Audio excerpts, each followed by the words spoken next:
अस्सलाम वालेकुम dear aspirants, welcome to our YouTube channel educate yourself. जैसे कि हम लोगों ने पॉलिटिकल आइडियोलॉजीज़ में सबसे पहले कैपिटलिज्म को कवर किया, अब हम देखेंगे सोशलिज्म को।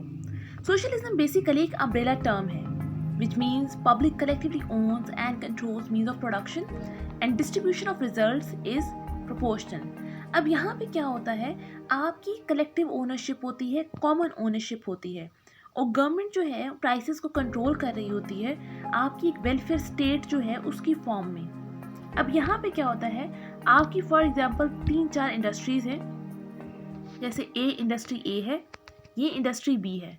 अब कैपिटलिज्म के अंदर ये था कि इंडस्ट्री ए को एक बंदा ओन कर रहा था या कुछ एक स्पेसिफिक ग्रुप, इसी तरह इंडस्ट्री बी को भी कुछ लोग उसको ओन कर रहे थे, लेकिन और जो प्रॉफिट था वो इनके ओनर्स को मिल रहा था।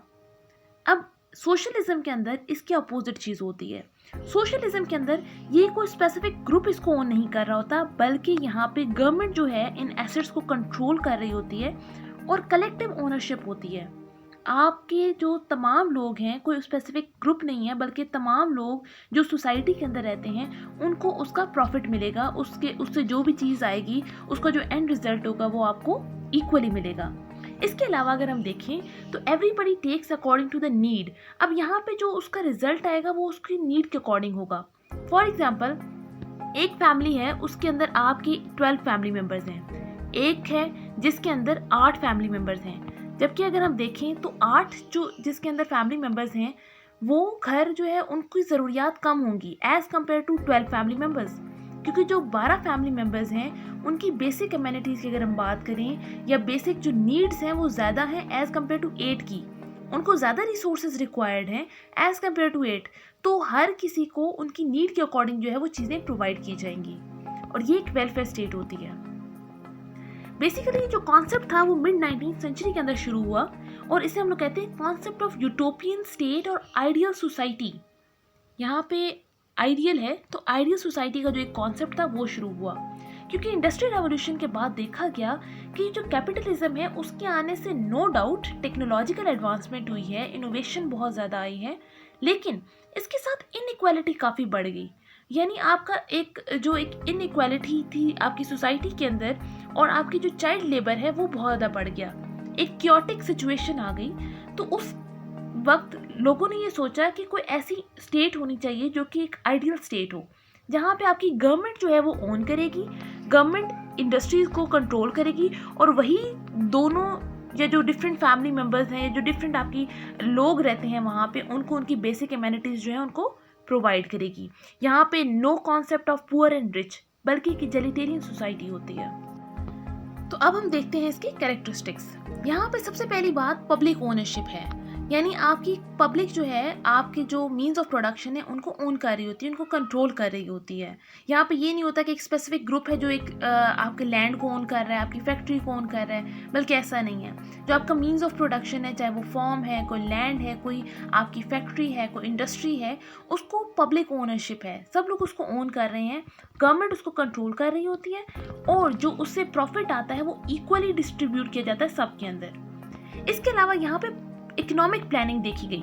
अब कैपिटलिज्म के अंदर अगर हम देखें तो कैपिटलिज्म में आपकी जो प्लानिंग की ज़रूरत नहीं होती, प्लानिंग की इसलिए ज़रूरत नहीं होती क्योंकि वहाँ पे जो प्राइसेस हैं वो डिपेंड कर रही होती हैं आपकी सप्लाई एंड डिमांड के ऊपर। आपकी सप्लाई या डिमांड अगर ज़्यादा है या कम है, उसके अकॉर्डिंग ही हम लोग प्राइसेस चेंज कर सकते हैं, यानी। और इसके अलावा यहाँ पे फ्री मार्केट का कॉन्सेप्ट आता है आपके कैपिटलिज्म में, जबकि सोशलिज्म के अंदर आपको इकोनॉमिक प्लानिंग करनी पड़ती है, और इकोनॉमिक प्लानिंग कौन करेगा?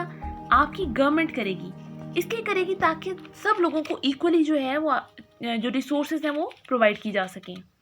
इसके अलावा अगर देखा जाए तो इगैलिटेरियन सोसाइटी होती है, यानी यहाँ पे इक्वालिटी होती है, no poor and rich concept, कोई पुअर एंड रिच कॉन्सेप्ट नहीं होता। यहाँ पे सबको इक्वली चीज़ें प्रोवाइड की जाती हैं, provision of basic needs to everyone. अब यहाँ पे आपकी जो सोशल वेलफेयर स्टेट है, वहाँ पे आपकी हर जो चीज़ है, आपके जो सोशल आते हैं, आपकी रिक्वायरमेंट्स आती हैं, आपकी सोशल नीड्स आती हैं, उनको इक्वली सबको प्रोवाइड किया जाएगा। जैसे अगर हम देखें हेल्थ केयर है तो वो सबको इक्वली प्रोवाइड की जाएगी। वहाँ पे वो ऐसा कॉन्सेप्ट नहीं है कि प्राइवेट हॉस्पिटल्स हैं तो वो बहुत ज़्यादा क्योंकि फ़ीस चार्ज करते हैं तो वहाँ पे सिर्फ अमीर लोग जा सकते हैं, ऐसा नहीं है, बल्कि जितने भी इंस्टीट्यूट्स हैं, जितने भी इदारे हैं, उनको गवर्नमेंट खुद कंट्रोल कर रही होती है। तो वहाँ पे सब लोग जो हैं वो इक्वली जाके अपना इलाज करवा सकते हैं। उनके लिए जो पेमेंट सिस्टम है वो इक्वली रखा जाता है। इसी तरह अगर हम एजुकेशन की बात करें तो एजुकेशन हम देखते हैं नॉर्डिक कंट्रीज़ के अंदर और हम देखें यूएसए के अंदर। यूएसए के अंदर कैपिटलिस्टिक सिस्टम है। कैपिटलिज्म में क्या होता है, आपकी जो एजुकेशन है, क्योंकि आप देख रहे हैं यूएसए में हायर एजुकेशन हासिल करना इतना आसान नहीं, और जो रिच है फैमिली से बिलोंग करते हैं बच्चे, उनके लिए तो एजुकेशन आसान है, उनके लिए तो ईजी हो जाता है। लेकिन जो पुअर हैं वो उस चीज़ को अफोर्ड नहीं कर सकते, जबकि नॉर्डिक कंट्रीज़ के अंदर ऐसा नहीं है। वहाँ पे इक्वली सबको अपॉर्चुनिटीज़ प्रोवाइड की जाती हैं, इक्वली सबको राइट दिया जाता है कि वो एजुकेशन हासिल कर सकते हैं। इसके अलावा हमने देखा प्राइस कंट्रोल इन बेसिक कमोडिटीज़। जो बेसिक कमोडिटीज़ हैं, जो ज़रूरियात ज़िंदगी है, उसके ऊपर गवर्नमेंट प्राइस फिक्सेशन या प्राइस कंट्रोल जो है वो गवर्नमेंट खुद करती है। लेकिन यहाँ पे अगर आप एक चीज़ देखें तो ऐसी सोसाइटी जहाँ पे आपको पता है कि हर किसी को इक्वली हर चीज़ मिल जाएगी, कोई ज़्यादा काम करे या कम काम करे, इससे फ़र्क नहीं पड़ना, तो ऐसी सिचुएशन में क्या होता है कि कोई कंपटीशन नहीं रहता, नो रैट रेस, कोई कंपटीशन नहीं होगा, कोई इनोवेशन नहीं आएगी, क्वालिटी इन्हेंसमेंट नहीं होगी। तो हो सकता है कि ऐसी सोसाइटी जो है वो बिल्कुल एक कोल्ड सी सोसाइटी बन जाए, एक स्टैटिक सोसाइटी बन जाए, जहाँ पे कोई काम नहीं कर रहा। या फिर ये हो सकता है कि एक बंदा कहे कि मैं क्यों काम करूं, जब मिलना ही तो सब कुछ इक्वल है।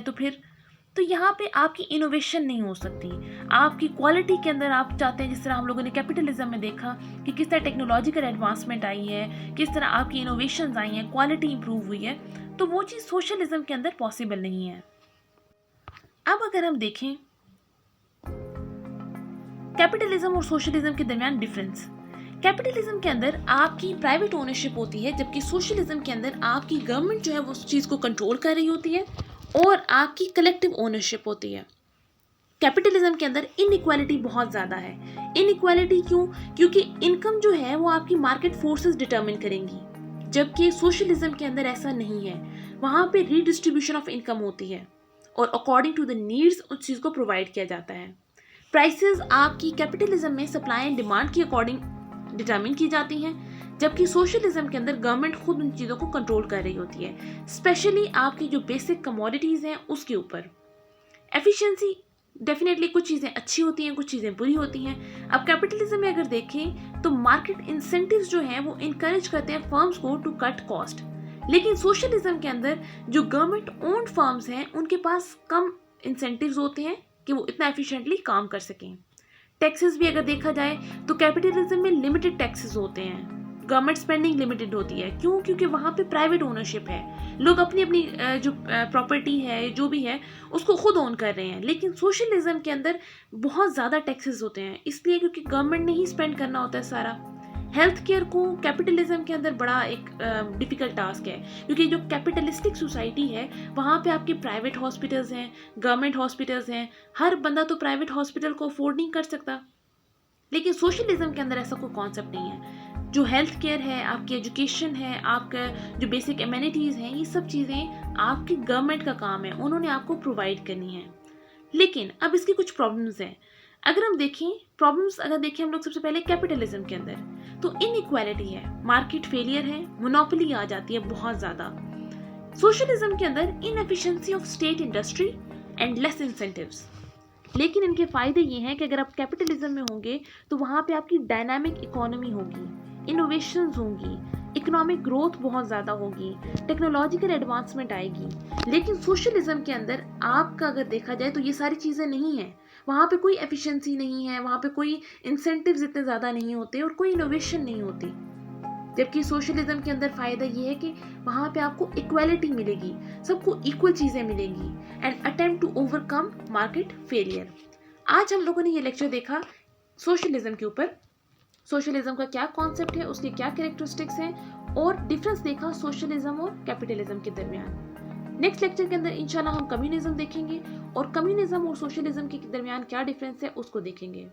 लेक्चर्स को फॉलो कीजिए, हमारे चैनल को सब्सक्राइब कीजिए और बेल आइकन को प्रेस करना ना भूलिए। Thank you so much.